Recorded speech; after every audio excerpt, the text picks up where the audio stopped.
So you're going to introduce anti-bullying legislation. Can you tell me how your anti-bullying legislation is going to be different than what is currently the bill right now?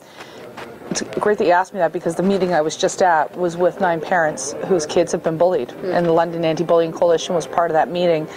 And parents still seem to be frustrated. Not a lot has changed.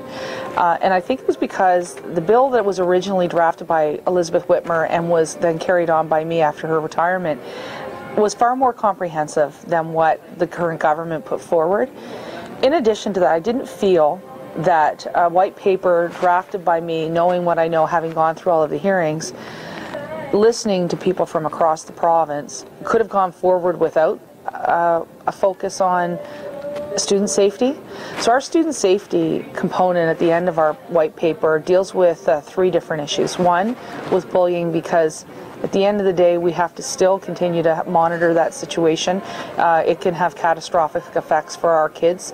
Some kids have gone to the extreme and taken their own lives because they feel that there is no hope. So that always has to be a priority of our education system, and we can always do a better job. And I feel now, as I did months ago, that the legislation we put forward was actually far more comprehensive. It was better. Secondly, I've been informed by many people throughout this entire process. One experience that really affected my community was the death of one of our students at a high school who was in shop class. And working with his family to try and get a coroner's inquest was very difficult. If a worker dies on a job site, there's an immediate coroner's inquest. However, if a child dies on school property, there isn't. And I think that needs to be changed, so we're advocating for sensible changes to that. And third, and I think it goes hand in glove with our desire to have more parents and students, parents and community volunteers work within our extracurricular system, we're going to have to encourage police background checks. Now that's happening in most jurisdictions right across the province, where if a volunteer is coming into the school, they get a police background check. They're very quick. The police advocate for this. We're simply saying that needs to be the standard across the province. So we actually have an entire section of our paper dedicated to student safety. And as a parent, you want to make sure that, and I know this, when you drop your child off, that they're safe throughout the entire day, and that they're going to come home, and that they have the best outcome. So they need to feel secure in that learning environment, and many of them do. But in the odd instance, we do have some situations, and I think we have to take the appropriate steps to deal with that. So that's how we dealt with it.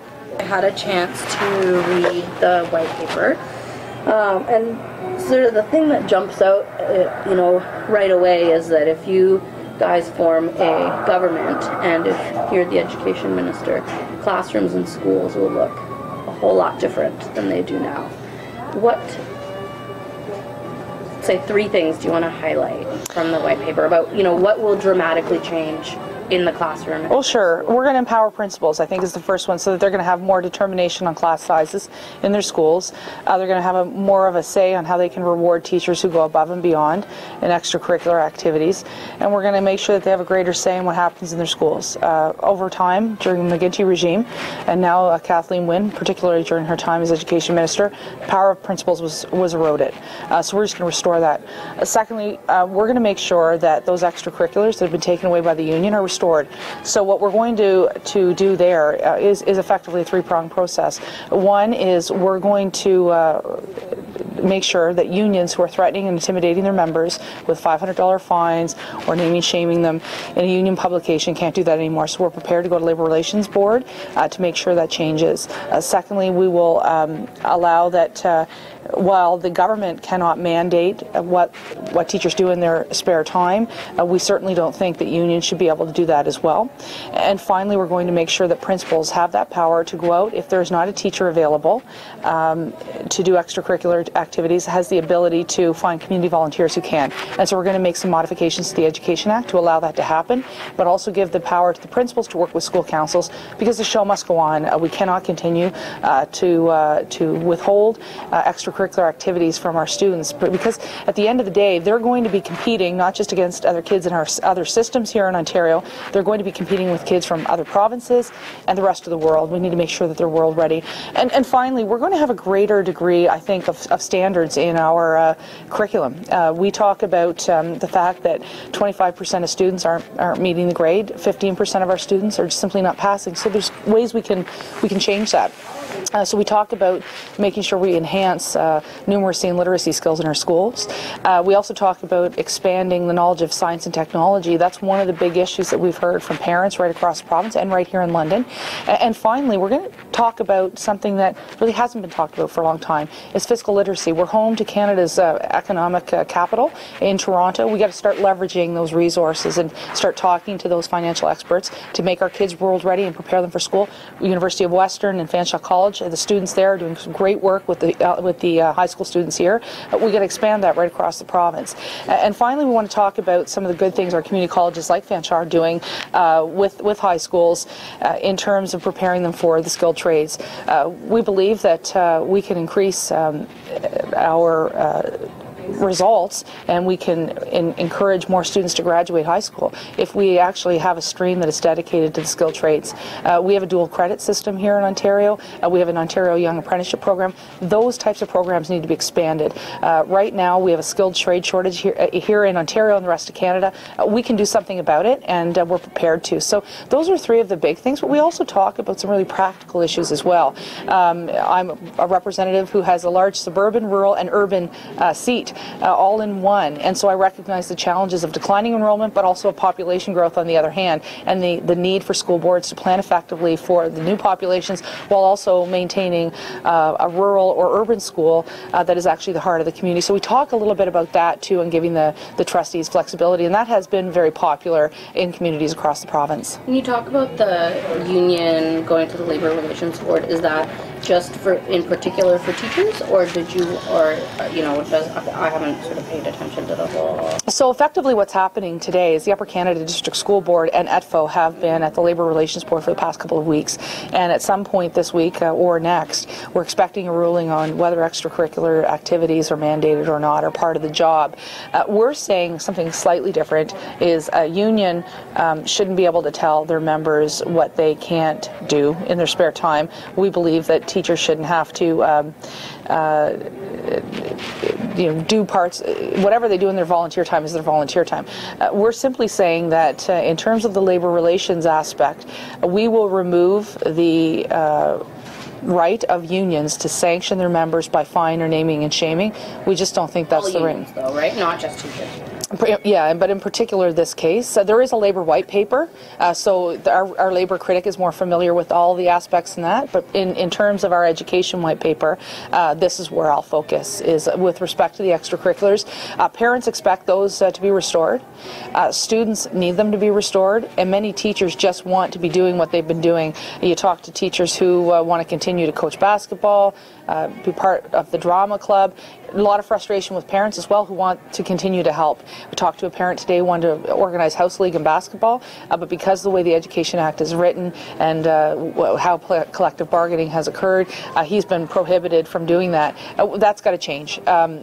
We've got to take a different approach. We can't talk about assembly line work in a profession. We just can't. So we have to have a professional discussion on this.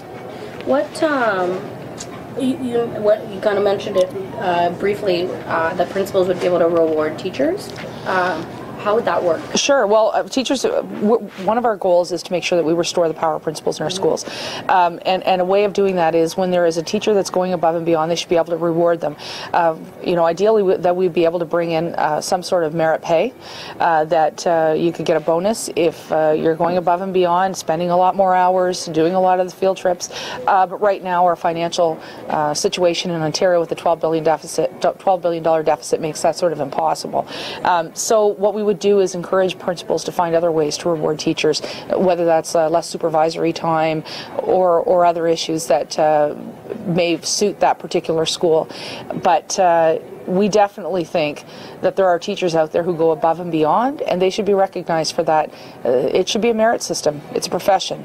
We should be encouraging people to reach to the top rather than languish in the middle.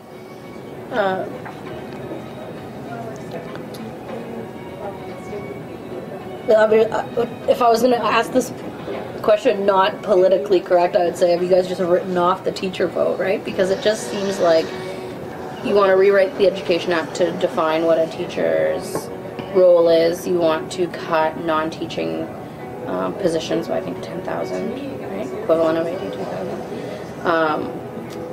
Things that are just not going to be popular with teachers. Things that sort of harken back to the Mike Harris era and the, I don't remember what that bill was called, but right, there was the whole rewriting of the Education Act. It's not going to be popular with teachers. Have you just written off that vote? Or? Well, it's not going to be popular with unions, okay? And I distinguish union activism from teachers who want to teach. I've heard from a lot of teachers. A lot of teachers informed this document. In fact, some unions actually informed this document. But somebody has to be on the side of teachers who want to teach, parents who are frustrated with the system, and students who, at the end of the day, was what our education system was built on. Our education system was built for students, not for union activism.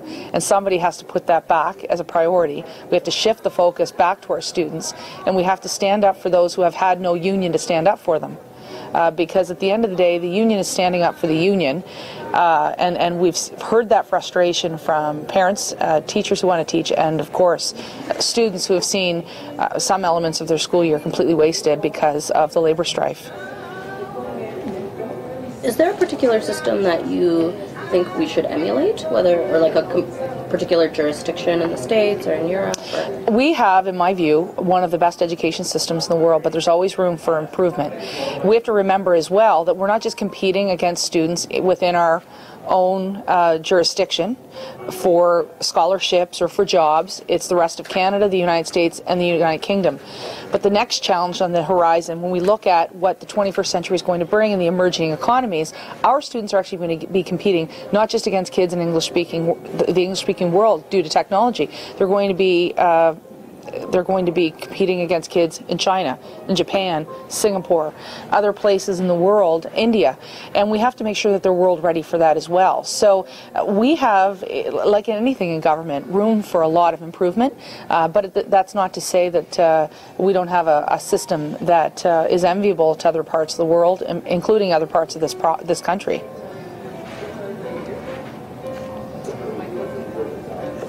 You've stood up for the Catholic system and keeping, the two publicly funded systems. Tell me why you think there should be two publicly funded. Well, sir, let me just give you a piece of background. I actually grew up in New Glasgow, Nova Scotia, and there was only one school system there. So when I moved to Ontario many years ago, it was different for me to see that there are actually 4 different systems, particularly in Ottawa, where I live, and my daughter is growing up.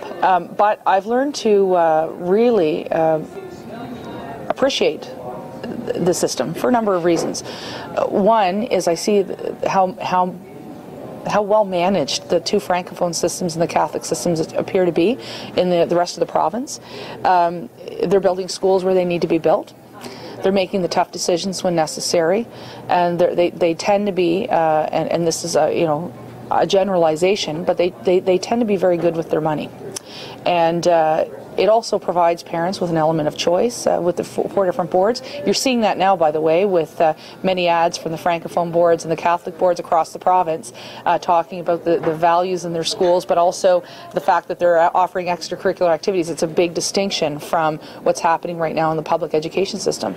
I also think that given the fact that ETFO and OSSTF have withdrawn so many things that are important to a student's educational life, that it would be very difficult if we had one major teachers union rather than the 4, and that's really important.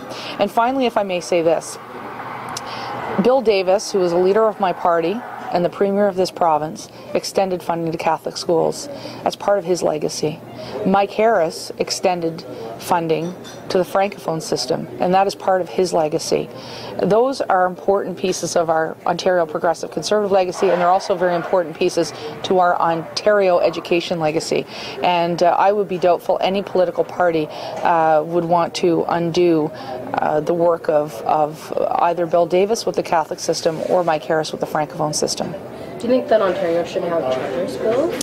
It's not something we've explored. You know what, I think they're gaining popularity in the United States, but I think that the best way to encourage our students is to work through the system we already have and make sure that we improve it and that we adapt and we're nimble enough to see the changing times.